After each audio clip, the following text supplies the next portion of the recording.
মাধ্যমিকের টেস্টের প্রশ্নপত্রে বিতর্কিত প্রশ্নের নিষেধাজ্ঞা। পর্ষদের তরফে বিজ্ঞপ্তি জারি করা হয়েছে। প্রশ্ন শুধুমাত্র নির্দিষ্ট বিষয়ের শিক্ষকরাই তৈরি করবেন, বাইরের কোনো সংস্থাকে দিয়ে পরীক্ষা নেওয়া যাবে না। গতবার টেস্টের একটি প্রশ্ন ঘিরে বিতর্ক তৈরি হয় এবং তারই প্রেক্ষিতে এবার এই সিদ্ধান্ত নেওয়া হচ্ছে, প্রশ্ন শুধুমাত্র নির্দিষ্ট বিষয়ের শিক্ষকরাই তৈরি করবেন, বাইরের কোনো সংস্থাকে দিয়ে পরীক্ষা নেওয়া যাবে না এবং এরই সঙ্গে বিতর্কিত প্রশ্নের নিষেধাজ্ঞা। শ্রেয়সী গঙ্গোপাধ্যায় আমাদের প্রতিনিধি রয়েছেন আমাদের সঙ্গে। শ্রেয়সী, যে বিজ্ঞপ্তি জারি করা হয়েছে সেখানে ঠিক কি বলা হচ্ছে? দেখো, মধ্যশিক্ষা পর্ষদের তরফে যে বিজ্ঞপ্তি দেওয়া হয়েছে সেখানে বলা হয়েছে যে টেস্টের যে কোশ্চেন পেপার হবে, প্রত্যেকটা স্কুল যে টেস্টের কোশ্চেন পেপার করবে সেখানে বিতর্কিত কিন্তু কোনো বিষয় নিয়ে কোনো প্রশ্ন করা যাবে না। সেক্ষেত্রে সেরকম যদি প্রশ্ন কোনো স্কুল করে তাহলে কিন্তু তার দায় সেই স্কুলের প্রধান শিক্ষক বা শিক্ষিকা অথবা স্কুলকেই নিতে হবে, পর্ষদ তার কোনো দায় নেবে না। আমরা যদি একটুখানি পিছিয়ে যাই তাহলে গত বছর দেখবো যে এক্ষেত্রে টেস্টের একটি কোশ্চেন পেপার নিয়ে কিন্তু রীতিমতো বিতর্ক তৈরি হয়েছিল এবং তারই পরিপ্রেক্ষিতে যেটা মনে করা হচ্ছে যে এই বিজ্ঞপ্তি দেওয়া হয়েছে পর্ষদের পক্ষ থেকে। সেক্ষেত্রে স্পষ্টভাবে বলা হয়েছে যে এক্ষেত্রে প্রত্যেকটা স্কুলের যে সাবজেক্টের টিচার তিনি কিন্তু সেই সাবজেক্টের টেস্টের প্রশ্নপত্র করবেন।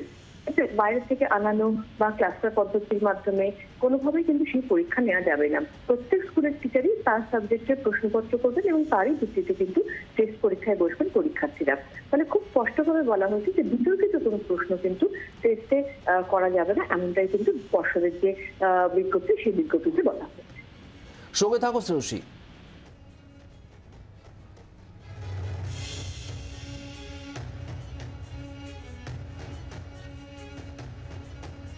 এদিকে উচ্চ মাধ্যমিক পরীক্ষার্থীদের সুবিধায় বিশেষ উদ্যোগ নেওয়া হচ্ছে উচ্চ মাধ্যমিক শিক্ষা সংসদের তরফে। অ্যাডমিট কার্ড, পরীক্ষার্থীদের যে অ্যাডমিট কার্ড সেখানে এবার থাকবে পরীক্ষা কেন্দ্রের নাম।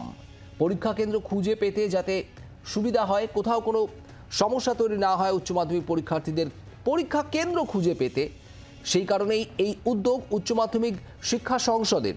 শ্রেয়সী গঙ্গোপাধ্যায় আমাদের প্রতিনিধি রয়েছেন। শ্রেয়সী, ঠিক কি পরিকল্পনা শিক্ষা সংসদের? দেখো, উচ্চ মাধ্যমিক শিক্ষা সংসদের তরফে কিন্তু বিশেষ ব্যবস্থা নেওয়া হয়েছে পরীক্ষার্থীদের সুবিধার কথা মাথায় রেখে। প্রত্যেক বছরই দেখা যায় যে এক্ষেত্রে বেশ কিছু পরীক্ষার্থী তারা পরীক্ষার যে প্রথম দিন সেই প্রথম দিনে তাদের যে কেন্দ্রে সিট পড়েছে সেই কেন্দ্রে না গিয়ে তারা অন্য কেন্দ্রে চলে যাচ্ছেন। এক্ষেত্রে যেমন গত বছর দেখা গেছিল যে একটি স্কুলের তরফে সেই স্কুলের স্টুডেন্টদের যে কেন্দ্রের কথা বলা হয়েছিল আসলে সেই কেন্দ্রে তাদের সিটই পড়েনি, অন্য কেন্দ্রে তাদের সিট পড়েছে, অর্থাৎ স্কুলের তরফে ভুল কেন্দ্রের নাম দেওয়া হয়েছিল। আবার অনেক সময় হয়ে যায় যে স্টুডেন্টরা তারাও বুঝতে না পেরে এক কেন্দ্রের বদলে অন্য কেন্দ্রে চলে যান।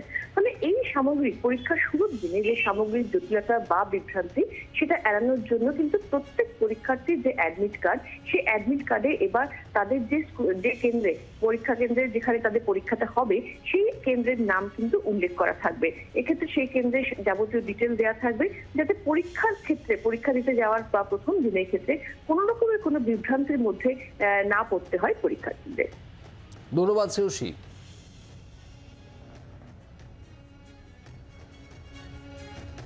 অর্থাৎ এবার থেকে উচ্চ মাধ্যমিকের যে অ্যাডমিট কার্ড সেখানে পরীক্ষা কেন্দ্রের নাম উল্লেখ থাকবে যাতে কোনোভাবেই পরীক্ষা কেন্দ্র খুঁজে পেতে সমস্যা না হয় উচ্চ মাধ্যমিক পরীক্ষার্থীদের। পুরনো সিস্টেমে এবারেই শেষ ব্যাচ উচ্চ মাধ্যমিক পরীক্ষা দেবে এবং এরপরেই সেমিস্টার পদ্ধতি চলে আসবে।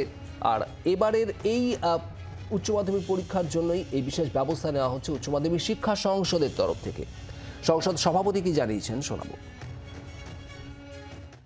কাউন্সিলে লাস্ট বেশ গত কয়েক বছর ধরে যে উচ্চ মাধ্যমিক পরীক্ষা যখন হতো, যে অ্যাডমিট কার্ড ইস্যু করা হতো, তাতে কোন ভেন্যুতে কোন স্কুলে ওদের সিট পড়েছে সেটা কিন্তু লেখা থাকতো না।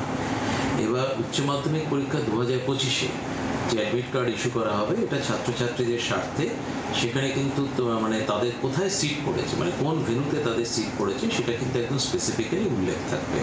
ফলে ছাত্রছাত্রীদের যে সমস্যাটা আগে হতো বা একটা কনফিউশন অনেক সময় ক্রিয়েটেড হতো কিছু ক্ষেত্রে, এবারে কিন্তু সেই জায়গাটা নেই।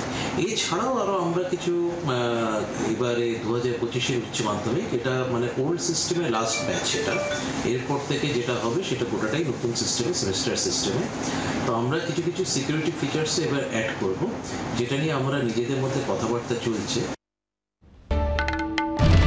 বাংলার আওয়াজ, বাঙালির আবেগ, জি 24 ঘন্টা।